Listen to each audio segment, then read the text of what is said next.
Welcome to Oklahoma Echoes, a podcast dedicated to preserving the stories of Oklahoma veterans. This show exists to honor service, capture legacy, and give Oklahoma veterans a place to tell their story in their own words.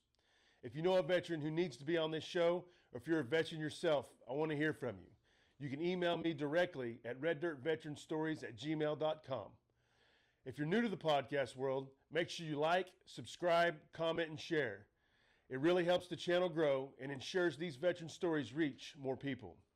Last but not least, if you believe in this mission and you want to help support these stories and these veterans with a donation, please do so at our website at oklahomaechoes.com. Any and all support is greatly appreciated. Thank you for being here. I hope you enjoy the show, and let's keep Oklahoma Echoes alive. Thank you, and God bless. Welcome back to Oklahoma Echoes. Today, we're getting into part 2 with Joe Day. The first part you've seen, I had to go to his house and interview him because I'd messed up. I'm a rookie podcaster coming out and didn't get it recorded. And so I went to his house. This is the second part that I had a company restore. And I want to give it to you today because it's raw. It talks about a veteran, just his story, right? You got a guy that was drafted into Vietnam from Ponca City, Oklahoma. He goes over and does some amazing things, right? He's a legend in these parts. And let me tell you, Joe Day's got a story second to none, and I'm happy to bring it to you. And here it is, the history of the Vietnam War through Joe Day's eyes. Hope you guys enjoy. Okay, so we had the Air America. We have people coming in, giving you targets, yes, right, for sniper teams to go out. Yep. And the Phoenix Project. Yep. Let's talk about that. Well, we got our missions and went out to the villages to set up, and we went to, I don't know how many we went on, but we never ever found any of the people we were looking for. So I like to say I was an assassin for the CIA, but never shot a round. Yeah. So, yeah, ghost missions, right? So we're running on ghost missions, and I think we've all been put on a few of those. So the Air America, working for the CIA. How old are you at this time? I was 19. So not working for the CIA, working with some of the targets that the CIA had, and you're 19 on these small sniper teams. Yep. And so let's talk a little bit about, right, the Bronze Star for heroism. Let's talk about that incident that led to that. Yeah, I consider that the longest night of my life.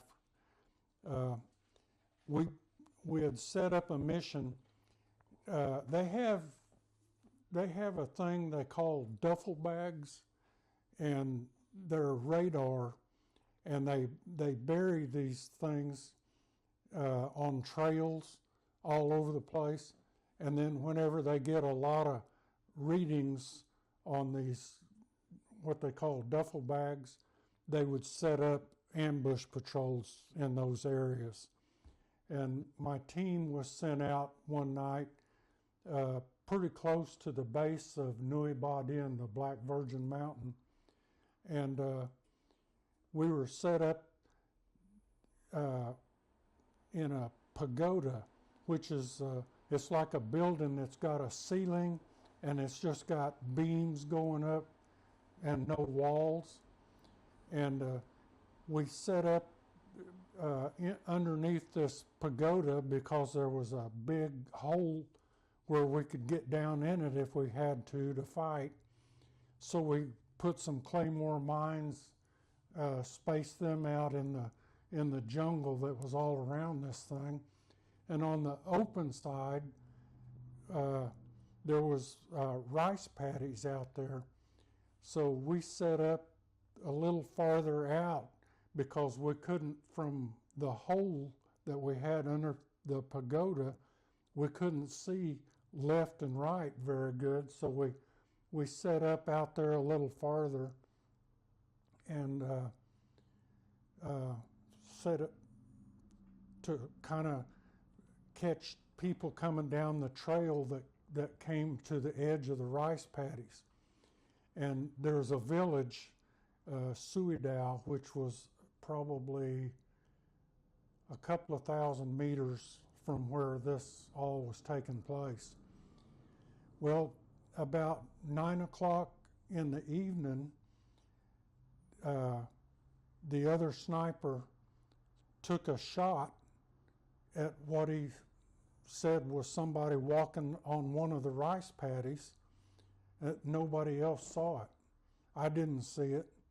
And so we stayed there and we kept looking out all over, trying to figure out if we actually should get back to our secondary position or not. We decided to stay there, and about 10 o'clock at night, the whole world opened up on us. There were tracers and rounds cracking over our heads and everything, and we were caught out in the open. So we had to make a run back to our secondary position, and so we took turns getting up and running back there. And I remember I kept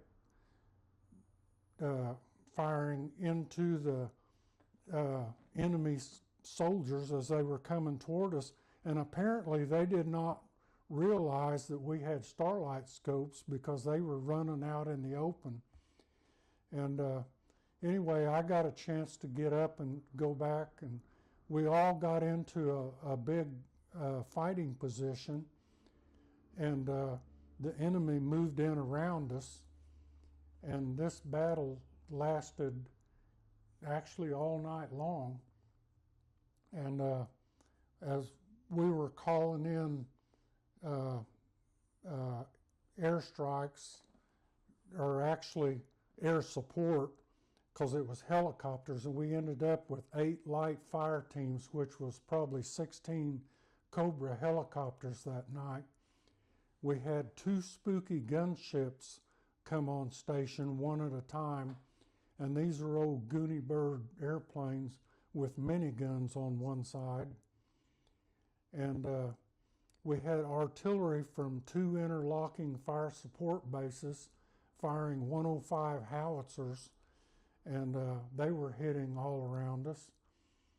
And I remember there was a big hole in the roof above us, and we told the helicopters they could have anything 10 meters on the outside of our strobe, and we put a strobe light up where it was shining up through that hole in the building.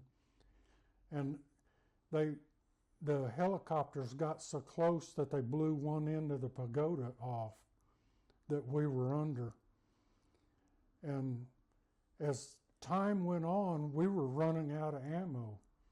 We had all of our weapons, plus we carried getaway guns, which I carried a little Swedish K submachine gun, and probably 400 rounds for it. I had a 38 Smith & Wesson pistol, and I probably had 50 rounds in it. And then I had the sniper rifle, which was doing me no good in this firefight because they were so close to us that we couldn't even really get our heads up above the hole. We were having to put our weapons up over the hole and fire into the jungle. We'd already gone through all of our Claymore mines, and we had to do something, and somebody came up with a brilliant idea that we've got a lot of hand grenades, because each one of us carried 2 to 4 hand grenades, and we came up with a plan that one thing that we knew is as long as we were firing at the enemy, they put their heads down and quit shooting.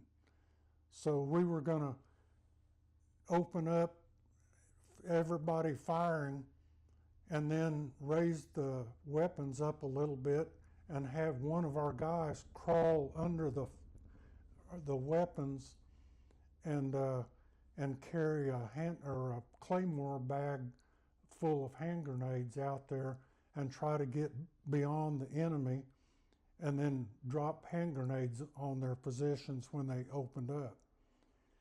And to do that, we drew straws, and I lost and on the draw, and so I was picked to do that. And anyway, it seemed to work. It slowed the firing down quite a bit. And by this time, it's getting close to morning. We're almost completely out of ammo, and we have a company of armored personnel carriers trying to get to us, and we could hear them coming through the trees, so we thought it was all over with, and we crawled out of the hole. And when it was bright enough we could see bodies all around our hole. There ended up being 11 bodies laying so close to the hole that they couldn't drag them off. And anyway, somebody spotted movement coming through the trees, and we thought it was our guys coming to rescue us. We could hear the armored personnel carriers, and then somebody said, "They're dinks," and we realized that it was a couple of enemy soldiers that were between us and our men, and they didn't know that we were there, and they were running from the armored personnel carriers. So we got down and we fired on them as soon as they got into the clearing. We had to change scopes.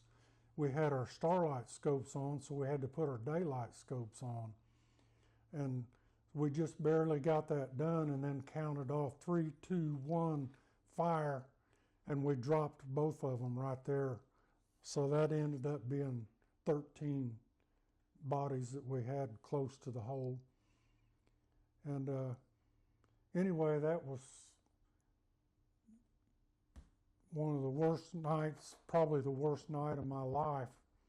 Then the armored personnel carriers got to us, and we loaded up on the armored personnel carriers and started back to Tain Inn Base Camp, and we got to the village of Suidow, and the enemy had pulled back into the village of Suidow and ambushed our convoy.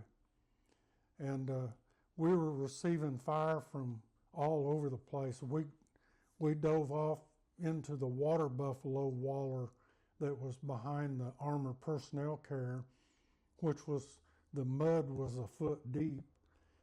And I didn't even have a weapon on me other than my pistol.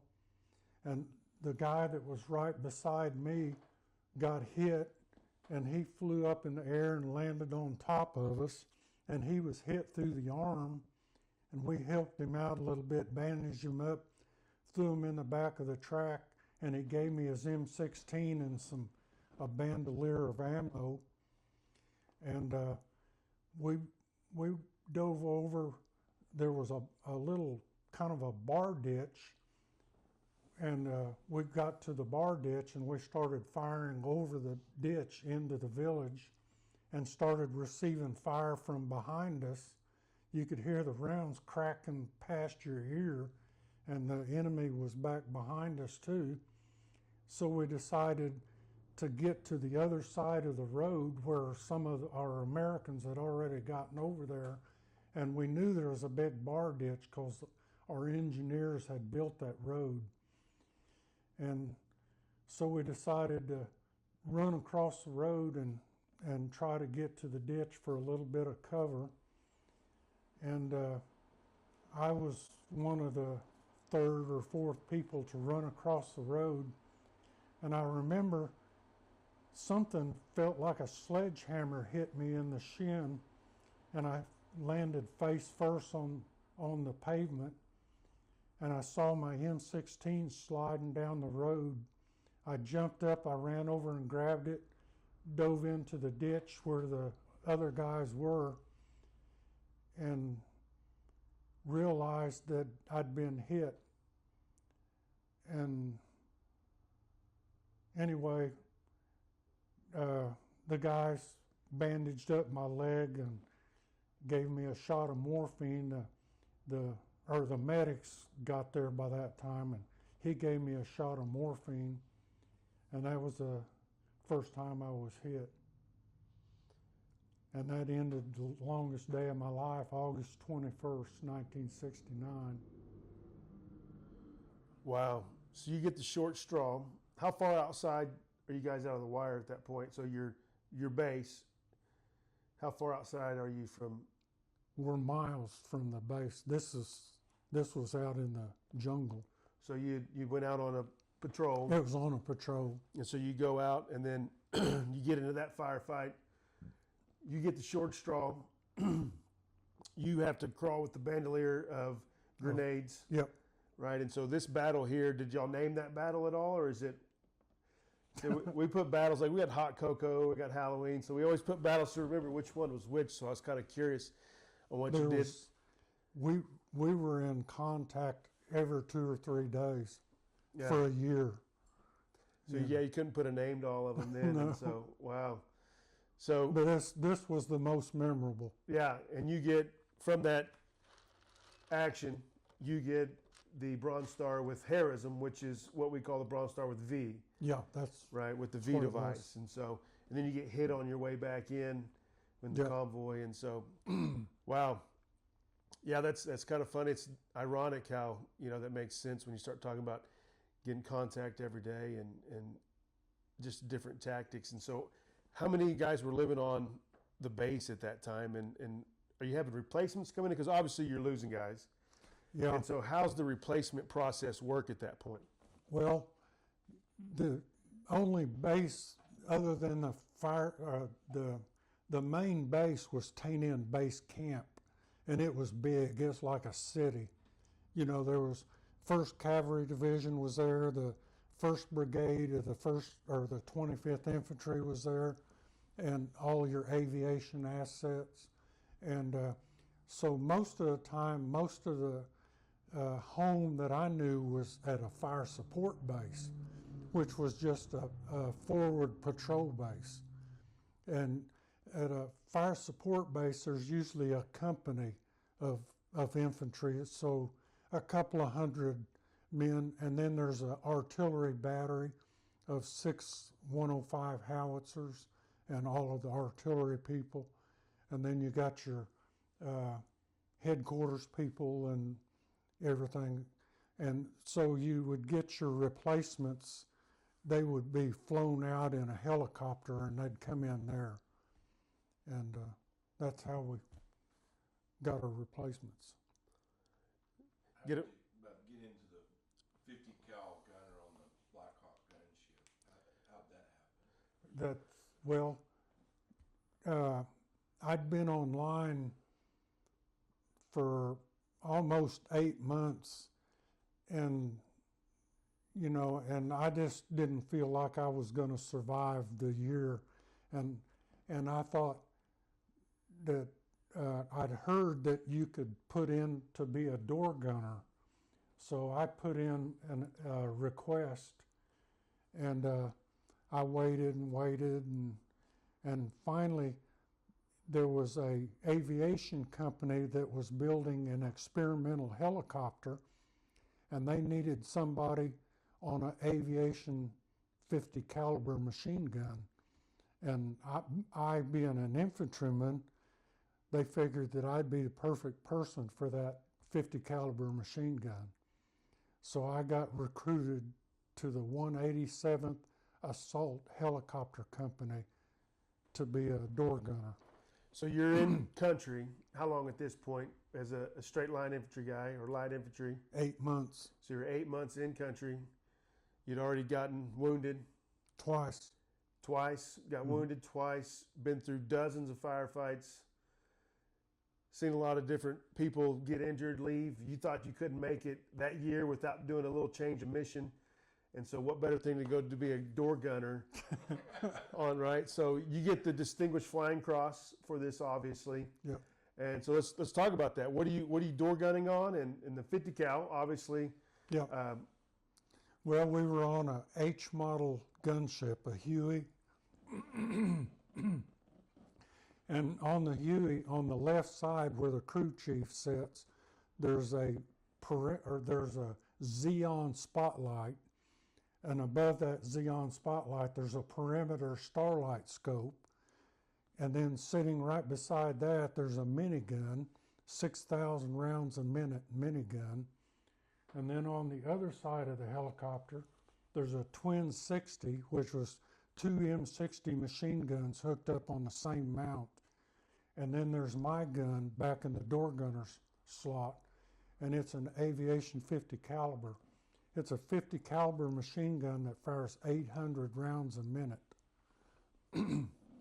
The mission of the Nighthawk was to, if a patrol is ambushed at night, or if they make contact at night, the Nighthawk is sent in there to help them out. The Nighthawk can go in with that perimeter scope, and they can see our guys, and then they can see where the enemy's at.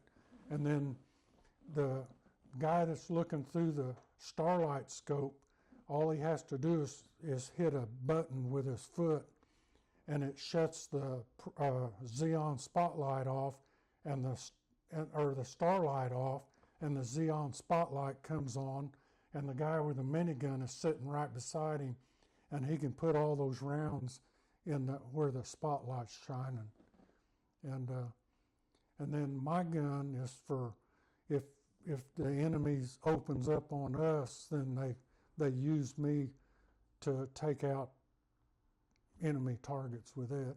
So you're seek and destroy missions once again. You're not so much doing CASEVAC, pulling people out in Hueys. You're there to go lay scunion down on some enemies still. And so, right. Yeah. So how long did you do that? So how many missions did you get? And Distinguished Flying Cross, and you know, diversity is the spice of life, I always say. But so you're getting the best of both worlds, knowing how important air is. Yep. And it's a whole different. What's your mindset at that point? Like, are you angry? You know, at that point, are you trying to get revenge at that door? No. How are you feeling at that point? Basically, just trying to survive, trying to stay alive. Yeah. And so you get the Distinguished Flying Cross. Is that your last missions that you have? Is in the air, or do you go back to the ground? No. If we didn't have, or before they actually made the Nighthawk gunship, we would do combat assaults. We would take troops in on helicopter, you know, eight to 10 people on the helicopter, and take them on combat assaults. And I still remember the first combat assault I went on as an infantryman was a pretty scary mission. We were going on a recon in force, which was the RIF, or movement of contact, or search and destroy, and they haul you in on these helicopters, and a Eagle flight is 9 helicopters, and it's usually got 2 Cobra helicopters on the sides, and the 9 helicopters fly in formation, and they take you to where the LZ is, the landing zone, and drop you in.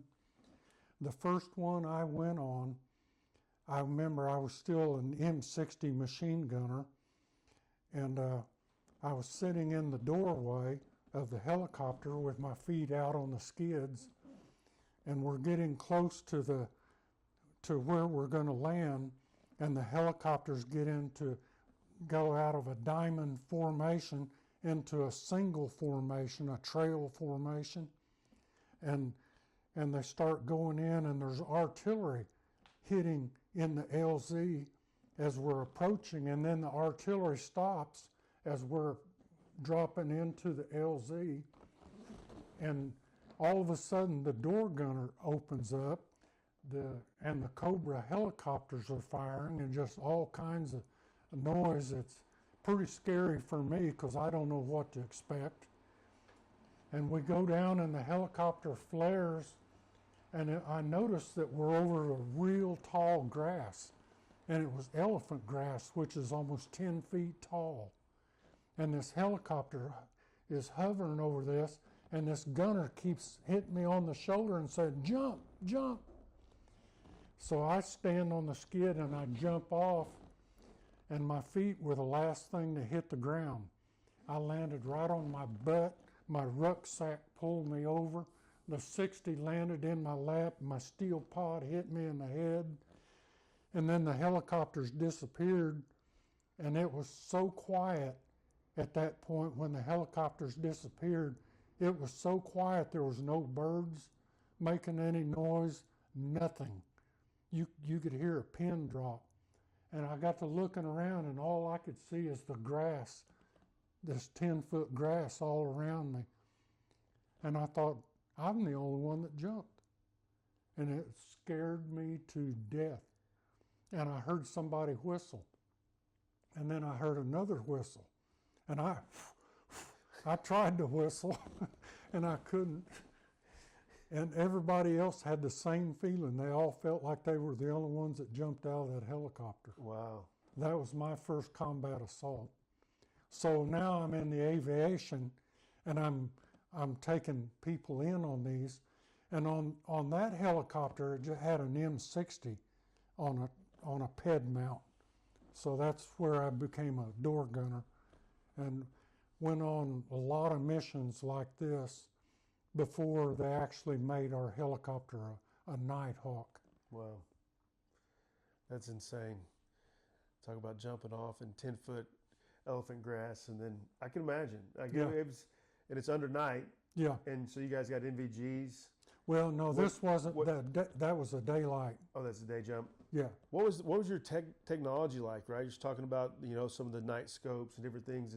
As a light infantryman, what was we had PVS 14s, the single monop, Right. the single lens NVGs. We didn't have them. The only starlights we had were the AN PVS 2A, which was the main starlight of that day, which is, I think, considered a second generation scope. And that's just a scope. Yes. Right, so you guys didn't have actually own the night in the night vision world. You just had a night scope. Yes. And would you use it surveillance, or was it always mounted onto something? Would you use it? Would you take them off and how many were on? How many would have a company? The only people that had them were snipers. Okay. Yeah. So again, everything. They had them at the base camps, and they had the perimeter scopes. They were that big around and that long. Hence the white light, right? So when they would white light from the air and then open up with the Gatling gun. Yeah. And so, we do that with hogs a lot these days, that technology, and it's always kind of fun, right? And so, wow, that's crazy. That's insane. And so it's and that was your very first mission when you jumped into that. And now you're a door gunner running those missions. Do you ever go from the door gunning on a chopper, go back into the line units? No. So at that point, you're leaving Afghanistan. You're on your last deal. Vietnam. What'd I say? Afghanistan. Damn it. You have to tell them, if you don't mind, the time you got shot down in Cambodia. Yeah. If you don't mind. That's where I got the Distinguished Flying Cross. Okay. No, it wasn't. This was a different. We were on a lot of pretty bad missions, but we had an infantry unit on the Straight Edge Woods, which is part of the Iron Triangle. We had an infantry unit call up to our hires, and they gave us, our hires called us and gave us a mission up on the Cambodian border, and infantry unit had spotted convoys of trucks with black lights or cat eyes or whatever, and they spot movement over there. Now, you got to remember the Iron Triangle's made up of 3 jungles. Well, on one edge of the Straight Edge Woods is actually a straight edge where it's triple canopy jungle and no jungle at all, flat land. Looked like reminded you a lot of Oklahoma, the flat, and there were hedgerows just out in the middle of all this big clear area, there would be squares of trees that's real thick. And I don't know why they were like that, but they were. And anyway, so these American infantry were calling our higher command, and they were relaying to us that they were spotting all of these vehicles over there. So they sent us in to check it out because we're blacked out. We don't have any markers or anything on the helicopter. So we're blacked out. So we get over there over the American troops, and they're giving us directions where the enemy was. So we just start making bigger circles all the time, and we're searching. And I can still remember that night looking out at the ground, trying to see if I can see anything. And we were flying at 500 feet at 80 knots. And all of a sudden, I hear what sounded like an AK-47. And I backed into the helicopter, and I got on the intercom, and I said, I think we're receiving fire. Nobody said anything. And I heard it again. I said, hey, we're receiving fire. And nobody said anything. And then all of a sudden, the sky lit up, and it reminded me of when we invaded Baghdad and all the tracers coming up. That's what it looked like. That hedgerow that was down below us was, they said, probably an enemy company down there, and there was 2 to 3 51 caliber machine guns and a minigun. They had a minigun off the of a downed helicopter of ours, and it was mounted on the back of a flatbed truck. And anyway, they opened up on us, and it sounded like popcorn, all those bullets hitting our helicopter. And all of a sudden, the bottom fell out, and my stomach was clear up in my throat, and we were just buried the triggers on our weapons into the tracers that were coming up at us. And we got down almost into the hedgerow, and the pilot started veering back and forth, and we got out of the hedgerow, and we're still buried our triggers on the weapons that we were shooting. And we got out of the hedgerow and started gaining altitude, and then I felt the helicopter fall out from under me, and it did it again 2 or 3 times, and the pilot got on, said, Mayday, Mayday, Crusader 778, Mayday, Mayday. And I thought, we're going down. And we started heading for the American border as fast as we could, where we knew the Americans were.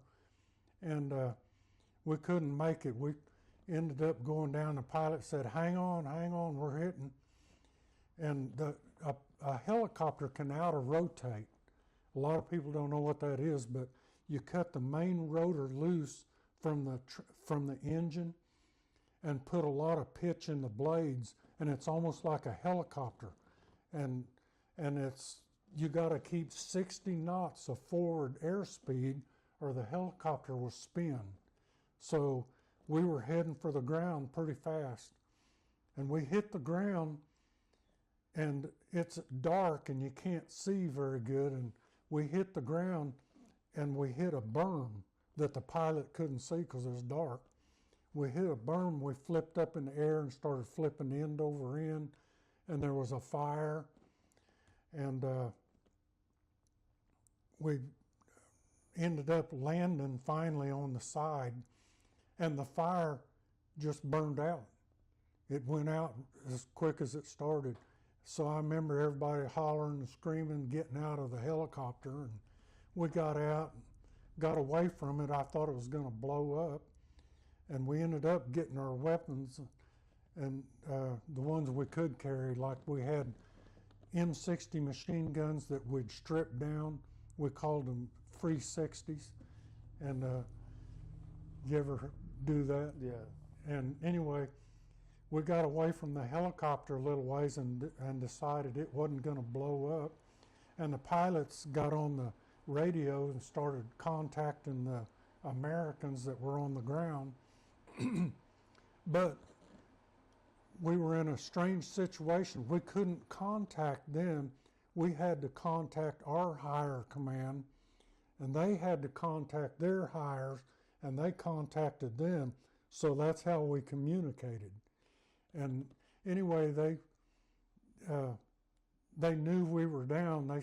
They saw everything happening, the people on the ground, and they were sending people in to rescue us.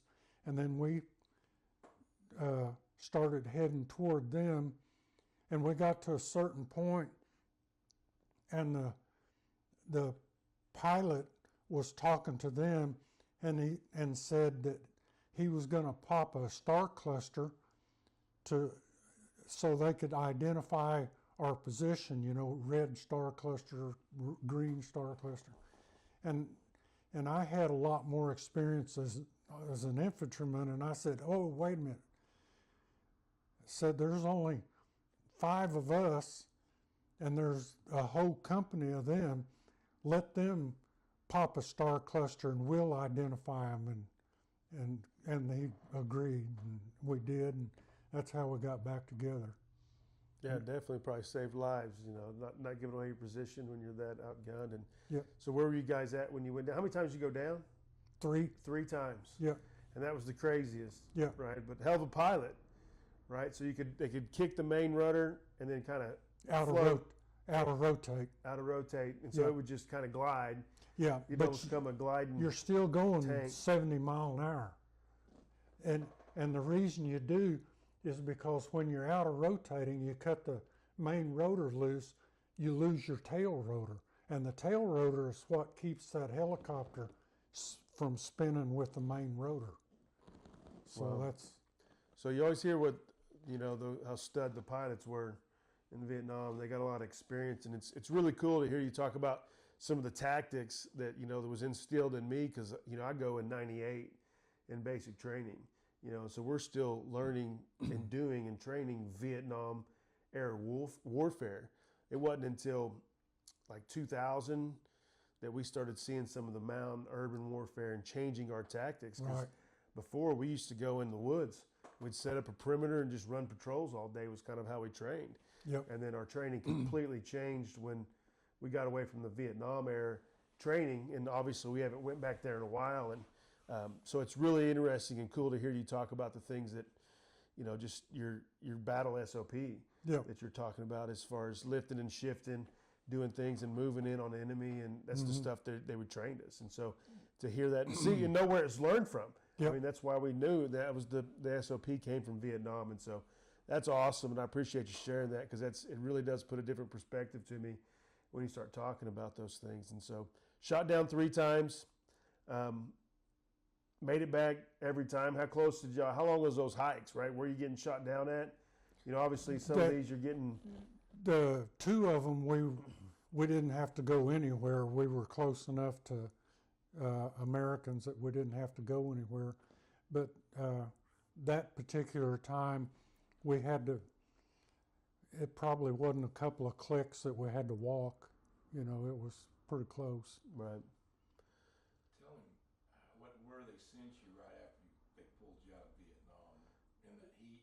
Oh, Yeah. well, that was after Cambodia. Oh, sorry. Yeah. Yeah. Well, go back to the Distinguished Flying Cross. I'd say what happened on it was I can't remember what period of time that was. It was January, February. Probably in March. One of our battalions, the 25th, it was the 2nd of the 22nd, they were on a mission up on Nui Ba Dinh, the Black Virgin Mountain, and they had gotten pinned down. Like I said, there's 2 known divisions, North Vietnamese, on that mountain.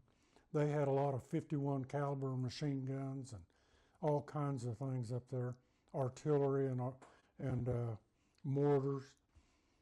And anyway, the 2nd or 22nd had gotten pinned down up there, and from Tainin base camp, Nui Ba Din, the Black Virgin Mountain, was just right there, and you could see all the tracers and stuff flying.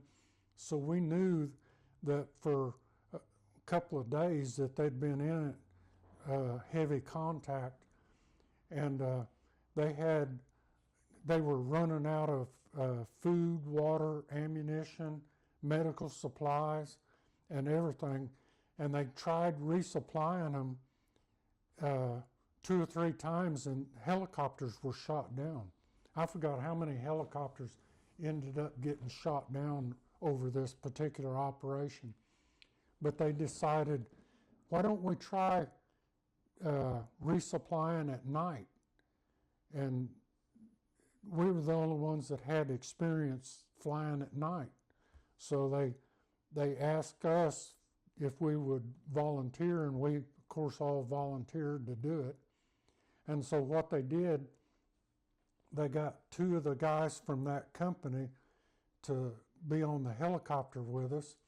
And so we loaded up all the supplies in these big canisters. They had water, ammunition, food, medical supplies. And before we did this, though, I forgot, they had something that we never used as a door gunner. They had these things called chicken plates, and it's a steel plate that's about 3/8 of an inch thick, and it's of solid steel, and it's kind of curved, and it fits on your chest, and it's in a Velcro enclosure that you put it on your chest and close it up, and that protects your chest. We as door gunners never used them. They're so heavy and they're awkward, and we'd take them and put them under our seat because most door gunners were shot from underneath. Right. And so anyway, every helicopter out on the flight line had one of these things. So before we went on this mission we were getting ready to go on, we went up and down the flight line gathering up 2 or 3 of these apiece. And I had one on my chest, one on my shins, and one under my seat. And that's when we loaded all of this equipment up. Then we'd go up and we'd fly. And the commander for this unit put up a strobe where he wanted us to go. And the mountain had a pretty good slope to it. So what we did, we had to hover over wherever he wanted us, and these guys would just throw all these things out. And so we did that, and we went in and got close to the mountain. As we were getting close, we started receiving fire, and again, sounded like popcorn. That helicopter's got so many places you can hit that doesn't do anything at all. It's just sheet metal, basically. And so anyway, it sounded like popcorn, all those rounds hitting, and I was down behind that 50 along with all that other gear I had. And so what I was doing was whenever they'd shoot at us, with the 51s especially, you could see those big old tracers look like basketballs coming at you. Wow. And all the other tracers. And so I would just bury the triggers on them, and we'd pull up and we'd hover, and these guys would kick this stuff out. Then we'd peel off like that. We'd head back for Tainin base camp, and we loaded up again. We loaded all that stuff up again, and we came back in. Same thing, we went in hovering, throwing that stuff out, and we started to go out, and then all of a sudden I could feel the helicopter dropping, and the pilot was, "Mayday, Mayday, Crusader 778." And I thought, Oh, no, shoot. not again. But we went down at the base of the mountain. We did the same thing. We outer-rotated, but we hit and slid and came to a stop. And And we were close enough there was Americans all over trying to get to these guys that were pinned down on the mountain. So we were able to get out of that one. But you got them resupplied. Yep. Which at that point was rare, right? To resupply and talk about trying to do it in a day. And so you guys did like the first ones at night. Right. And so again, going to set the standard. And Yep. you look at the technology and how we realized we had to own the night if we really wanted to, advance in war. And so it's really interesting to hear those stories. Like insane. Yep. Insane. So you have a mission that, we talked about a lot of different missions. When you find out you're going home, right? How'd you find out that you're going home, and what led up to that? And Well, I was in Cambodia, but I went on R&R in April, I think it was. And no, it was in April into May. And when I got back from Hong Kong, I found out that our unit was getting ready to go into Cambodia. And we'd been in Cambodia. When I was infantry, I was in there a lot. And when I was in aviation, I was in there a lot. But we weren't supposed to be. And anyway, they were talking about an invasion of Cambodia. And so I was a little worried about that. And anyway, we were preparing to go into Cambodia, and we actually still had the Nighthawk gunship at that time. So what they did with us, they had us fly point or trail on missions going into Cambodia because we had so much firepower right on the ground, and so we were going to fly missions like that.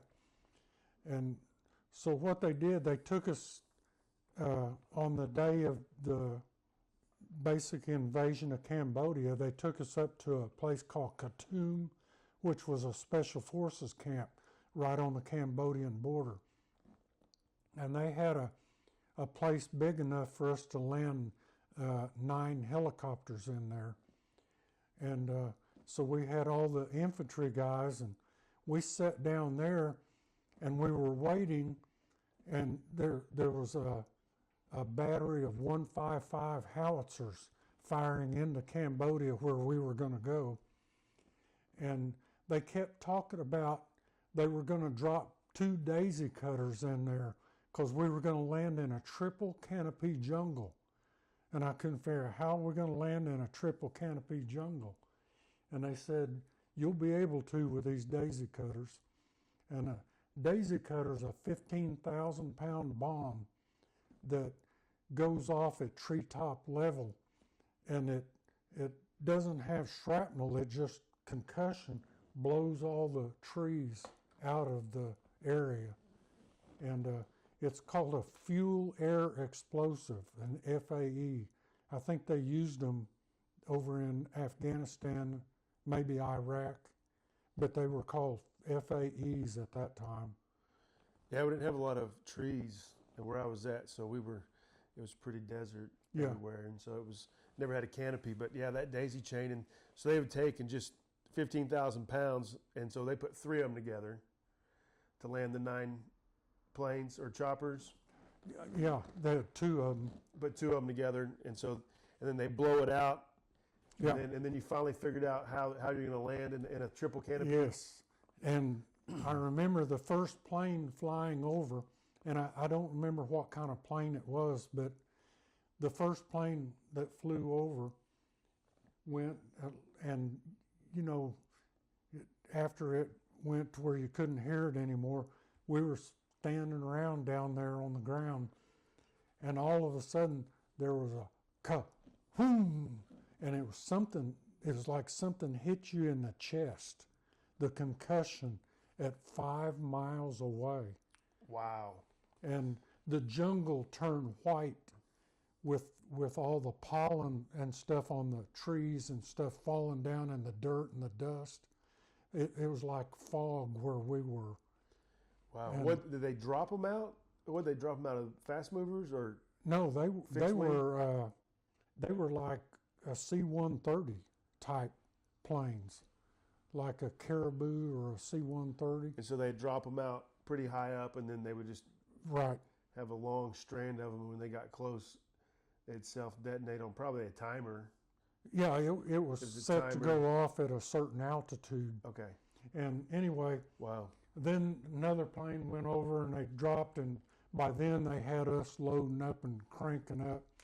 They got the helicopters up, and then they got in formation, started flying, and then they circled a couple of times, and then they flew in a trail formation to where the LZ was, and they made a giant circle around this LZ, and we're looking out there, and it's in this triple canopy jungle, and then there's just a big brown circle out there, and that's where we were going to land. And so we got into the trail formation, and we dropped into that LZ, and I'll never forget the smell. Reminded me of Oklahoma and fresh plowed dirt. That's what it smelled like. And anyway, we landed in there and dropped off the troops and went out, and Cambodia was 120 degrees temperature. Wow. And I remember when I was a grunt in Cambodia, it was like that. It's just, you just couldn't get enough water. It's a wet heat too. Yeah, You know, that's what Iraq was 100 plus. But again, you're talking about dry heat. You get in the shade and it felt like 70 degrees. yeah, You know, you get in the shade and, you know, wet heat. Yep. There's no escape from. There's no relief. right. Yeah, and there's plenty of wet. I was, lived through the monsoon season, and that was miserable. We had no protection at all, no ponchos, or poncho wouldn't have done you any good. You're living out in it, sleeping out in it. Just miserable. Sleep back to back like Forrest and Bubba. That way you don't have to sleep with your head in the mud. Yeah. I was there during a typhoon that killed 20,000 people in Bangladesh. Well, that typhoon hit in Vietnam too. And I was out in the jungle when it hit, and we were begging to be extracted, taken out of there, because it was raining so hard and the wind was blowing so hard you couldn't breathe. You had to hold your hands up by your mouth so you could breathe. Yeah. That was the typhoon season. Yeah, and they couldn't get us out of there because the helicopters couldn't fly. Yeah. So we were stuck. Trees popping all around us. And it was a pretty miserable life as an infantryman in Vietnam. I can imagine, you always hear the stories of foot rot. Nobody really understands the boots, how important they are, and how your Socks. feet and socks and just constant, it was, Did you ever see the movie Platoon? yeah, That was my unit. really. Yes. So that's where I was going to go was, as far as an accuracy and Vietnam War movie, Yep. which one you would suggest and the most accurate and close to you, which obviously Platoon is. And so any other movies, like talk a little bit about Platoon and talk about the Hollywood with the new technology and everything that we have. Obviously, you're seeing so many different with the GoPros, and we actually videoed a lot of our combat. Yep. So we have a little different time of that. And so talk a little bit about, movies that dig. We were soldiers. Okay. Mel That's- Gibson. Yeah. We were soldiers. That, And, it was more authentic, even more authentic than Platoon as far as the weapons, the what they look like firing and being fired at and stuff. Platoon was the life of the infantry guy was portrayed very well in Platoon. All the bad stuff, the fighting among each other, the different factions You had the guys that were getting high all the time against the guys that were drinking all the time, and that type of stuff was brought out very well in Platoon. And but as far as technically, We Were Soldiers was the most. I've seen a lot of Vietnam shows that I watched for 10 minutes and turn off because they were so hokey. When you've been in combat and you see something very hokey on TV, it's hard to watch it. Yeah, it can't take the Hollywood completely out. It don't sell, but I know what you're talking about. You see a lot of them, and so that's it. So we need somebody out there challenge, right? You need to mix Platoon and We Were Soldiers, and let's make a real Vietnam movie right there. So there's your challenge for you. And so you get out of Vietnam, Yep. right? Got all this. I was in Cambodia. You asked me earlier when I was leaving Vietnam. I was in Cambodia, and the invasion's still going on. And I had like 5 days before I ETS'd or got out of Vietnam. And anyway, we got a call on the radio that somebody on our helicopter had an emergency leave. And so that we flew back to Tay Ninh base camp and went back to the orderly room, and they told me it was me, had an emergency leave. And but they didn't tell me who it was, what was going on, or anything. Yeah, not the call you want, because it means somebody's Yep. seriously hurt, Yep. injured, dead, Yep. that one of your loved ones. So I had 30 minutes to gather up all of my possessions and be out on the flight line for a flight back to Saigon, basically. And so I gathered up all my stuff, and I had that rifle, and I said, "What do I do about this?" And they said, "Oh, you can carry it on the plane, and you can hand carry a rifle on a civilian aircraft." And that was different times. That was the AK you found? SK. SK. Yeah.